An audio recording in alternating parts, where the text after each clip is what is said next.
Welcome to Illinois in Focus. I'm Greg Bishop.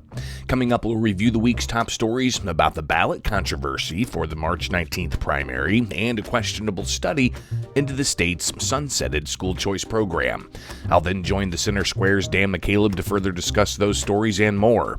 That's ahead with Illinois in Focus. I'm Greg Bishop. Do you know what elected officials in Illinois are doing with your tax dollars? Do you want to make sure that your voice is heard? If so, then you need Blue Room Stream, a live and archived video streaming service that provides access to government meetings and events. With Blue Room Stream, you can watch how your elected officials make decisions, hold them accountable for their actions, and be a more informed citizen. Blue Room Stream is the perfect way to get involved in the democratic process and to make a difference in your community. Subscribe today at blueroomstream.com. Welcome back to Illinois in Focus. I'm Greg Bishop. Here are some of the top stories from the past week. Votes have likely already been cast in Illinois for President Donald Trump, and now a Cook County judge has ruled his name be taken off the ballot.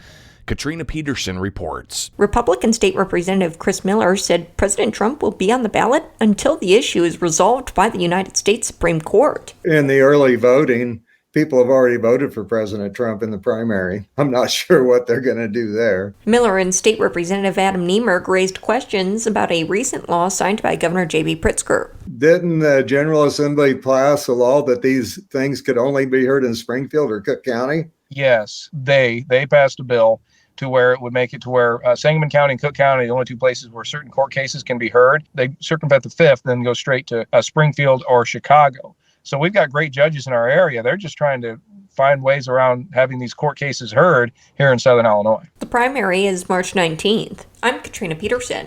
An educational nonprofit's highly critical of a report on Illinois Tax Credit School Scholarship Program recipients' test scores.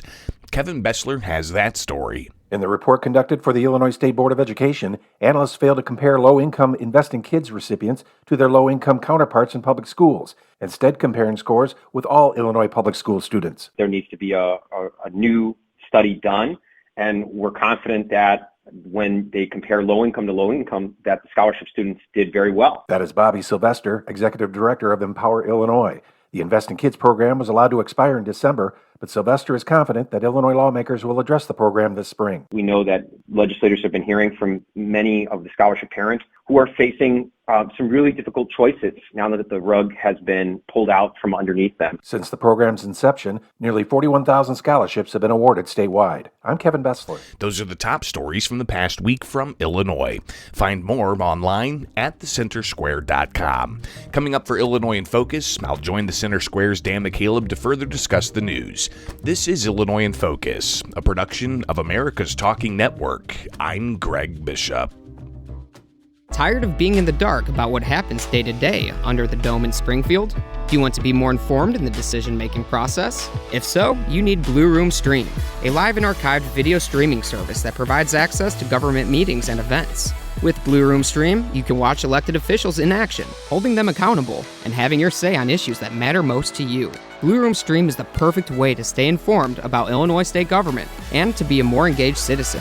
Become a subscriber today at blueroomstream.com. Greetings and welcome to Illinois in Focus, powered by the Center Square. I'm Dan McCaleb, Chief Content Officer at the Franklin News Foundation, publisher of the Center Square Newswire service. We are recording this on Thursday, February 29th. A Cook County judge this week decided former President Donald Trump's name should be removed from the Illinois primary ballot, following states such as Colorado and Maine that say Trump's connection to the January 6, 2021 violent protests at the U.S. Capitol disqualify him from running for the presidency. The circuit court judge did put a hold on the order, expecting an appeal. Trump's campaign said it will appeal quickly. Joining me to discuss this and other Illinois news is Greg Bishop, the Center Square's Illinois Capitol Bureau's senior reporter and editor. Greg, what do our listeners need to know about this decision? Yeah, what's interesting about this is we actually have ballots already sent by mail to those who've elected to take their vote by mail ballot. And those ballots have Trump's name on it. So not sure how the court's ruling on this is going to impact those potential votes if the ruling does indeed stick. So one thing to consider is while the Cook County Circuit Court judge took this case after the Illinois State Board of Elections unanimously agreed to keep Trump on the ballot, the Cook County judge essentially said that what's happened in Colorado is still current, principle and precedent, despite the U.S. Supreme Court having taken this case up. And the rationale was, since the U.S. Supreme Court has not made a decision on this, and because the primary is about 3 weeks away, she went ahead and made the decision that Trump should be kicked off the ballot. But at the same time, she put a stay on that. And that's legal speak for putting a hold on her own order, expecting an appeal. But that hold is only good until Friday. That's tomorrow. We're recording this on Thursday. So there's going to have to be some quick action in the appellate courts to deal with this, and possibly all the way up to the Illinois Supreme Court. Now, what happens with the U.S. Supreme Court's decision, we shall see. But clearly, a lot of people already getting their ballots by mail, seeing Trump on the ballot. And a big looming question is, what if those individuals getting those ballots do vote for Trump and Trump's kept off the ballot? Is there some kind of case to be made of, voter suppression? So this is an interesting case. And of course, the Trump campaign was quick to put out a statement saying that this was a George Soros backed effort. They said, quote, "Today, an activist Democrat judge in Illinois summarily overruled the State Board of Elections and contradicted earlier decisions from dozens of other state and federal jurisdictions. This is an unconstitutional ruling that we will quickly appeal. In the meantime, President Trump remains on the ballot and dominating in the polls and will, quote, make America great again." And Dan, we've already seen several states take this up and decide not to go that direction. Other states have. But regardless, Trump has been dominating in the primaries and caucuses that we've seen up to this point in the primary process. That's right. In fact, he is undefeated in the primaries and caucuses that have already occurred. Next Tuesday is a big day when 14 states weigh in on what's called Super Tuesday, and the nomination could all be wrapped up before the fact that before the March 19th primary here in Illinois. At the same time, voters, both in the Democratic Party and the Republican Party, should have a choice to weigh in on their candidate in case they disagree or whatever with other states. You mentioned that early voters have already gotten their ballots and Trump's name is on it. So essentially, if the decision sticks, I'm not saying it is because the U.S. Supreme Court will decide this. But if the circuit court judge's decision sticks, essentially those voters would be essentially throwing their votes away.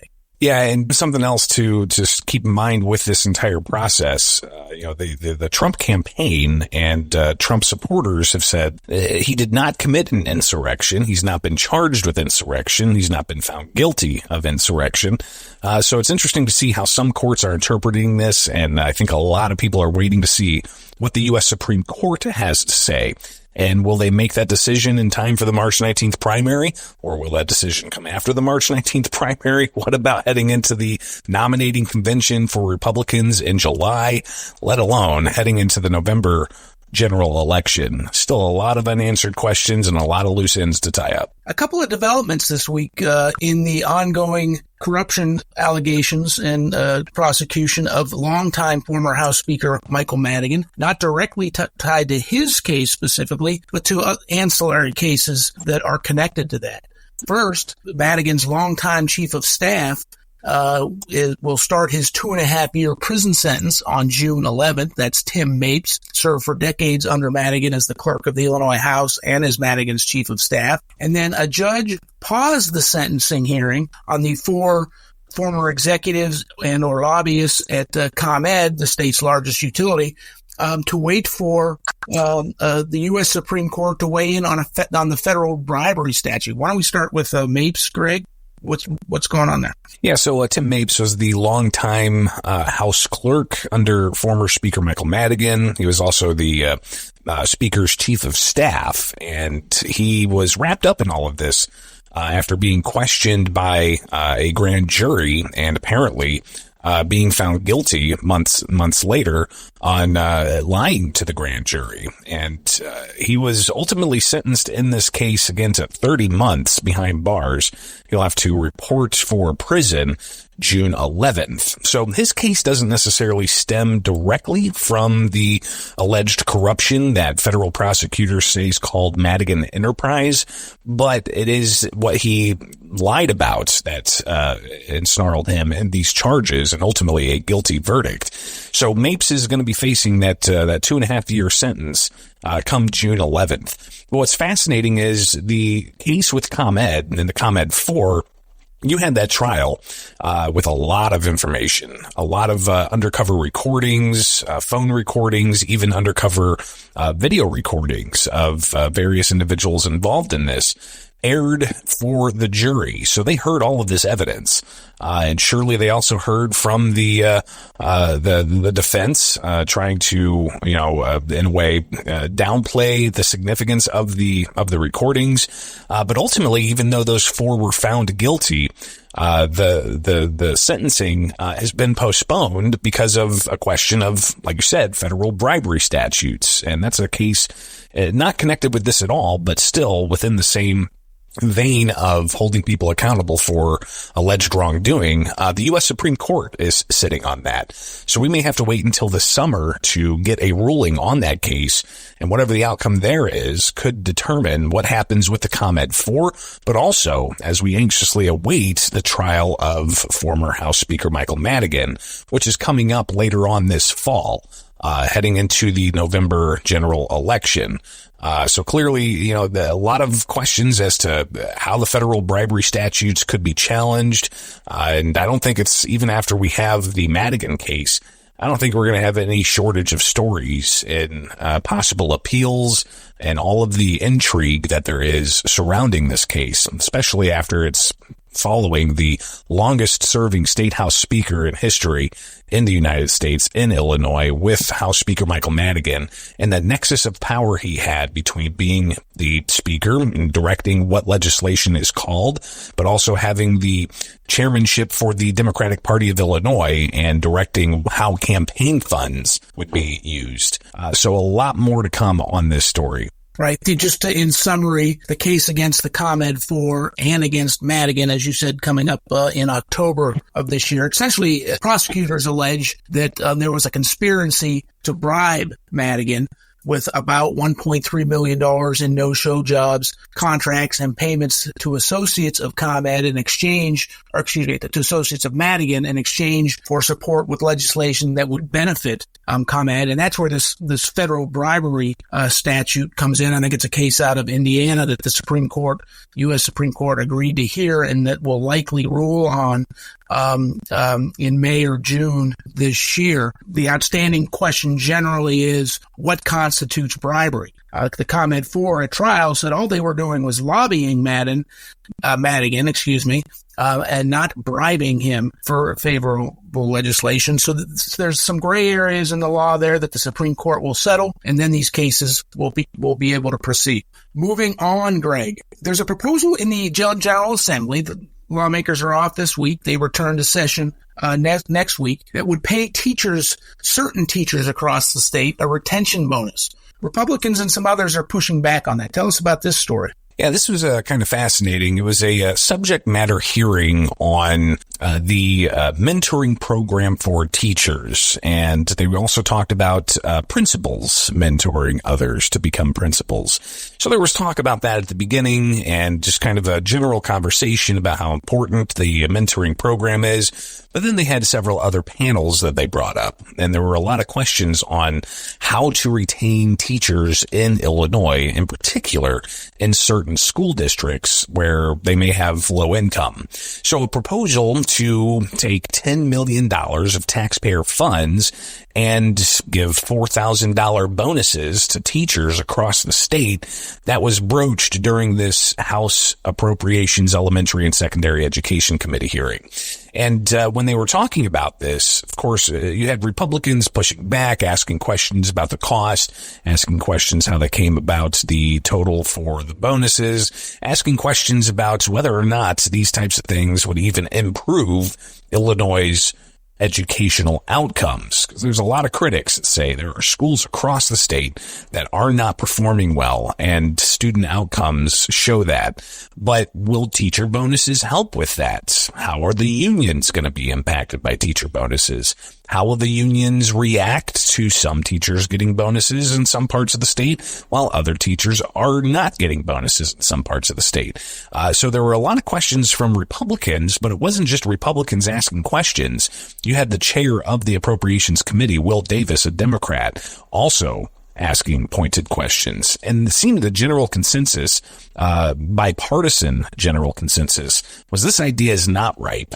They still don't really see the path forward in getting this where it needs to go, and as far as getting across the finish line. But $10 million is a tall ask. Even Will Davis said that. It'll be fascinating to see how this works into Governor J.B. Pritzker's proposed budget to do that bonus for teachers across the state. Of course, Governor Pritzker's budget includes nearly $1 billion in tax hikes with the ongoing migrant crisis in Chicago and Illinois. That's taking up other taxpayer-funded resources to pay the nearly $1 billion it's taking to fund those services for the migrant arrivals here in Chicago. So lawmakers should be scrutinizing every single dollar, every single taxpayer dollar the government plans to spend. And then there's another factor in here, Greg, somewhat related. You might say indirectly related. Illinois already spends among the highest in the nation per student on education. We wrote about a new study that from the Reason Foundation that shows exactly that. So do we want to spend more additional dollars on education would be the question. But tell us about the Reason Foundation report, Greg. Yeah, so they looked at across the country K through 12 taxpayer-funded education, and they found that Illinois' inflation-adjusted education revenue grew from just over $13,000 per student in K through 12 back in 2002 to over $20,000 per student in 2020. That is a growth rate that ranked third highest in the country. And a lot of that being driven, as Reason reports in their report, by teacher pensions. So during that time period, they examined this and they saw that per student spending went up nearly 200%. Which, if you think about how much money goes to K through 12 education, as it sits right now with a proposed $52.7 billion budget that starts in July 1st here in the state of Illinois, you're talking a little over $10 billion, close to $11 billion that's just going to K through 12 education. And that's $2+ billion more than when Governor J.B. Pritzker took office. So again, just in the past 5 to 6 years, you've seen several $1 billion increase. And that's because Illinois back in 2017 passed a evidence-based funding model where they say $350 million extra will go to schools, K through 12 schools, each year. So you have $9 billion going 1 year, then tack on an extra $350 million. And after several years, you could see that continues to grow. The thinking is these new dollars will go to schools that traditionally have not received what some say is their fair share of state funding. And even Governor Pritzker, acknowledging Illinois' high property taxes, says that his hope is that by increasing that funding every year, it'll decrease the need for local school districts to increase property taxes. We'll see if that actually pans out. But the bottom line is, the educational outcomes not seeing a change in a positive direction despite the positive increase in the number of tax dollars. Again, in Illinois, $50+ billion budget, $10+ billion goes to public education, K through 12. Are we getting the best bang for our buck compared to other states and other districts? And even across the state, there's a huge disparity between the education outcomes and the cost per student. There are some districts in Southern Illinois that might spend $7,000-8,000 per student, but then you look up in Chicago, and that cost is $20,000-$30,000 per student. So you can see that the educational outcomes, where there are school districts in Chicago where people can't even read at grade level or do math at grade level, just because they're increasing funding. Are we getting the best educational outcomes? Reason points to the answer is no. Yeah, they pretty much, from their study, they specifically said that spending more money on education does not necessarily lead to increased student achievement on standardized tests, etc. And as you pointed out, Illinois, during this time of massive education spending increases, Illinois' the outcomes on these tests has actually declined. One more point I want to make, Greg, before we move on to our final story, and is at the same time of the duration of this study, 2002 to 2020, teachers increased by 2.5% in the state, but the total student population declined by about 6%.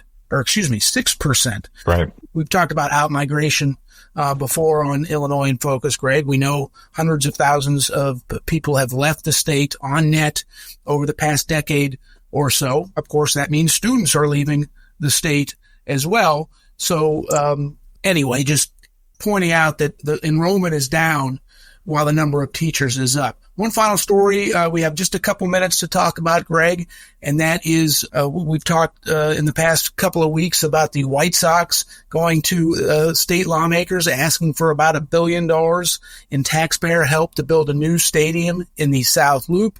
Past week, we talked to the Center for Economic Accountability and their president there, John Mozina, who has studied taxpayer funding of stadiums like this across the country.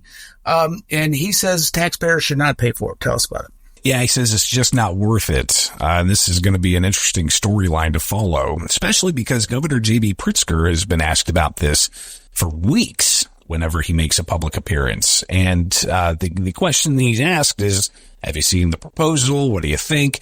And the general response, not just from the governor, but from other legislators as well, is they haven't seen all of the proposal. They've seen the nice, glitzy, glamorous renderings of what a new White Sox stadium may look like, very similar to the very nice-looking renderings that the Chicago Bears have put up for what could be put at Arlington Racecourse that they recently purchased.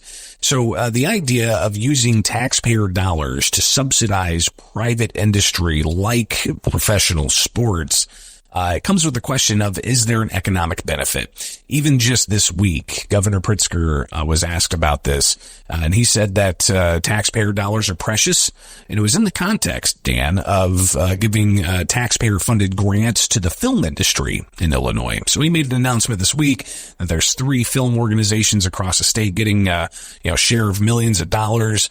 But it was clear to make the difference of showing the economic impact. He says that the film tax credits and the grants that they're giving to these film operations, they're creating jobs and economic activity, the governor said. He's not sure he's seen that yet, and as far as subsidizing the White Sox facility. So the Center for Economic Accountability President John Mozina saying that this is not a good idea for taxpayers. He says there's very few things that economists agree on more than the idea that sports stadiums are a terrible investment for taxpayers. Now, will we see this play out during spring session? Listen, I've been around this building for a decade, and it never surprises me what gets in at the last minute. That's a good analysis, Greg. You've been doing it longer than I have, but I note the same thing. Appreciate your insight into all these stories, Greg, but we are out of time. Listeners can keep up with all of our great reporting in Illinois from Greg and his team at thecentersquare.com. For Greg Bishop, I'm Dan McCaleb. Please subscribe. Thank you for listening.